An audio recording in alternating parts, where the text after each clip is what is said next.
Hi guys, and welcome to another video. So after 3 years I've decided to upgrade my iPhone 11 Pro Max to the new iPhone 14 Pro Max. So this video is really about some of the differences between the 11 Pro Max and the 14 Pro Max, and why I've decided after 3 years this is the right time to upgrade. So I picked up the iPhone 14 Pro Max a couple of weeks ago, and I've had a chance to have a good play with it.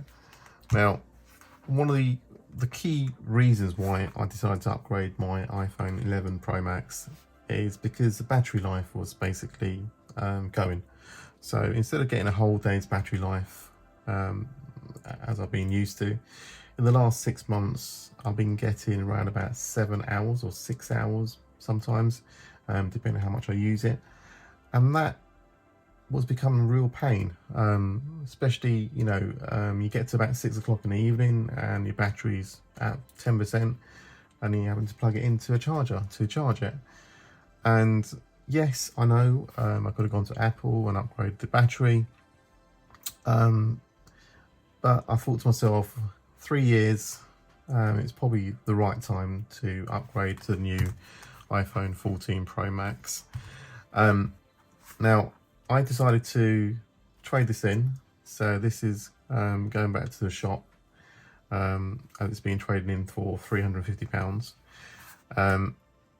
And I've gone ahead and got the iPhone 14 on a plan over 3 years, because at the moment it is difficult for a lot of people in the UK with the cost of living, and especially for me. I thought to myself, I'd rather spread this over 3 years, and in 3 years time I'll upgrade to the next version. I think upgrading your phone every year now is no longer required. I used to do it in the past. I used to get every new version every year, and in all honesty, upgrading every year doesn't actually create a huge kind of excitement as a 3-year upgrade. I think a 3-year upgrade really gives you something new to play with, and I can see straight away after using this for 2 weeks, the iPhone 14 Pro Max, it is an incredible phone, and the difference between the two is just night and day. So let's begin with what the new phone offers. So first of all, straight away, what I noticed is the build. So the 11 Pro Max, it's a lovely profile, very slim, very comfortable to hold, and very light in terms of a big phone. It's very streamlined, nice soft edges, etc. Not a huge bump on the back, but it feels dated now, and I felt that with just using different apps, it just felt slow. And even if I go into an app like Sky News, for example, it feels juddery, and that's because obviously the 11 Pro Max doesn't have the fancy Pro Motion like the iPhone 14 has, which is silky smooth. As you go up and down, it's just silky smooth. 120 hertz refresh is fantastic. So that's one of the main features which I really like. But obviously, battery life. Apple supposedly has said this offers up to 29 hours of battery life, which I've used it for 2 weeks now, and I've used it quite a lot on a heavy usage. I use it for pretty much everything. And I'm pretty comfortable we'll get about 14 hours of battery life before it says I need to recharge it. But you can see just by the way it's designed, it is heavier. The edges are very sharp, but it's got this kind of a modern feel. I mean, obviously the design's been around since the iPhone 12.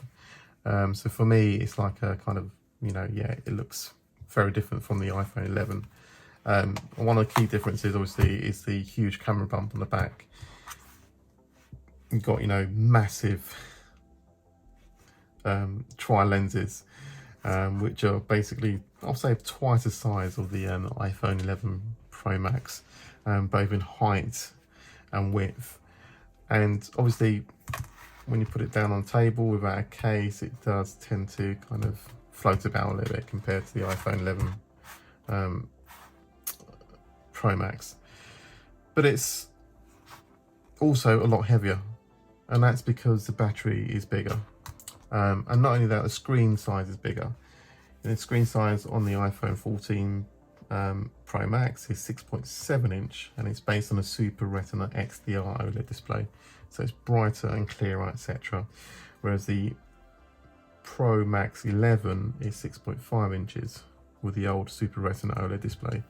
One of the main new features of the iPhone 14 Pro Max is the always on feature, which is exclusive to the Pro line of the 14s, and that provides an always on interface. So it kind of dims down into this kind of power save mode, which really good because you can see all your notifications. You don't have to pick it up and have a look at it to to wake it up. It's always there for you. I mean, sometimes it can be distracting, but I've got used to it, and it's kind of nice not to tap the screen. It's just there. When you tap the screen, obviously the screen brightens up, it gets the full mode, but it's a nice feature to have. I mean, the other thing is the notch. It's a lot smaller on the iPhone 14 Pro Max compared to the 11 Pro Max. And one of the new features is the dynamic island on here, which is pretty amazing. Or going into an app like music, it's just really, really nice to use. But yeah, in terms of the way this functions and works, it is incredible. I mean, other features, it has the LiDAR sensor, which is quite nice. One of the biggest things I think for me is the way it charges now. I mean, obviously the 11 Pro Max has got wireless charging, but it's always been really fiddly because the magnet is so weak on the back, compared to the new like 12s, 13s and 14s. The magnet is so much more stronger, so you can use the Apple MagSafe wireless charging devices now. And obviously you can still use the Qi certified chargers, but obviously if you use one of the Apple MagSafe wireless charging units, you get the really fast charging up to 15 watts compared to 7.5 watts on the normal Qi chargers. But it just adds that kind of additional functionality to the phone, which basically is something that people use, and it's nice to kind of have that feature already in there. I mean, just to give you an example, there's a case by Spigen, and it's got the magnetic case built in. So if you have got a charger which has that ability to fast charge, it will still work through this case. Now the biggest difference I will say with the 11 and the 14 Pro Max is the ability to take amazing pictures. The pictures on this, I have to say, are absolutely fantastic. You got up to 48 megapixel resolution on the main sensor on the back. You've got basically up to 15 times zoom and 3 times optical zoom. Both the front and back cameras are really, really impressive and a huge upgrade to the old iPhone Pro 11. And you also got features like the cinematic mode, which obviously was introduced last year with the iPhone 13 Pro.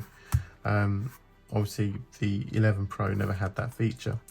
So like I said to you before, I mean, a 3-year upgrade from the 11 to the 14 is actually a better upgrade for me, I think for most people as well, because you got features which have matured. So last year it was introduced as the cinematic mode, and now the cinematic mode is up to 4K at 30 Hertz, which is what a filmmaker would use. So to improve the quality of the video. Obviously you got the Pro RAW format as well. So if you're, editing in RAW format, it will take that. But obviously you got to bear in mind you need base memory for doing that is, I think it's 256 gigabytes. 128 gigabyte version just wouldn't work at that resolution. So you've got all the great features now, all combined of 3 years worth of kind of upgrades into the 14 model. Like I said, I think the days of upgrading every year on a phone, unless you're one of those people who must have the latest phone, I don't see the point of it anymore. I think a 3-year upgrade is perfect. It's healthy on your bank balance. It's in terms of cost of living. You got to think about, are you going to fork out £1,000 or £1,300 in this case for a phone every year? For me, I think 3 years is a perfect length of time before I upgrade to a newer phone. So the only thing which disappoints me, obviously, with the 11 Pro, there's a charger in the box. With the 14 Pro Max, there is no charger. So a fast charger will cost me another £20 to buy, which is fine. It's not a problem at all. But it would have been nice to have in the box. Obviously, like I said to you, I've traded this phone in, so this phone is going back in the shop. I got £350 as a trade-in, so I used that towards this phone, and I spread this phone over 3 years on an interest-free plan. I've got a SIM-only a Vodafone contract in the UK. Also on the UK model, the SIM card slot is still in there. I would imagine next year this will disappear. It'll be an eSIM. But yeah, shop around. You can get some really good deals out there, good trading prices, which will help with the cost to purchase, the latest and greatest basically. But yeah, I am super happy with the phone. It's given me a lot of enjoyment so far. Great picture quality, great video quality, and some really nice features. The dynamic I really love. I think it's a great feature to have. It takes away that kind of little notch there, and things like Face ID is really fast now compared to the iPhone 11 Pro Max. But yeah, I think it's a really worthy update to the phone, and obviously the chipset has been upgraded. So this was the this was the A version chip with the slower memory, 4 gigabytes of memory, and this is the 6 gig A16 chip. And you can really notice the difference, obviously, when you're opening an app or move from app to app. You can really notice the difference in performance. So there you have it, guys. So in terms of value for money, obviously it's an expensive phone. It's a top of the line phone. For me, like I said, a 3-year purchase. Since the last iPhone, I think it kind of warrants the extra money that you're going to go for. Plus the kind of features which have matured over the last 3 years is incredible. I think it's a superbly worthy upgrade to a great phone. I don't think I'll be upgrading for another 3 years again, as long as this phone keeps going. Obviously battery life will start deteriorating after 2 years, I would imagine. But yeah, great phone, great features, and yeah, feel free to leave a comment below. Don't forget to like, subscribe, and thanks for watching. Take care.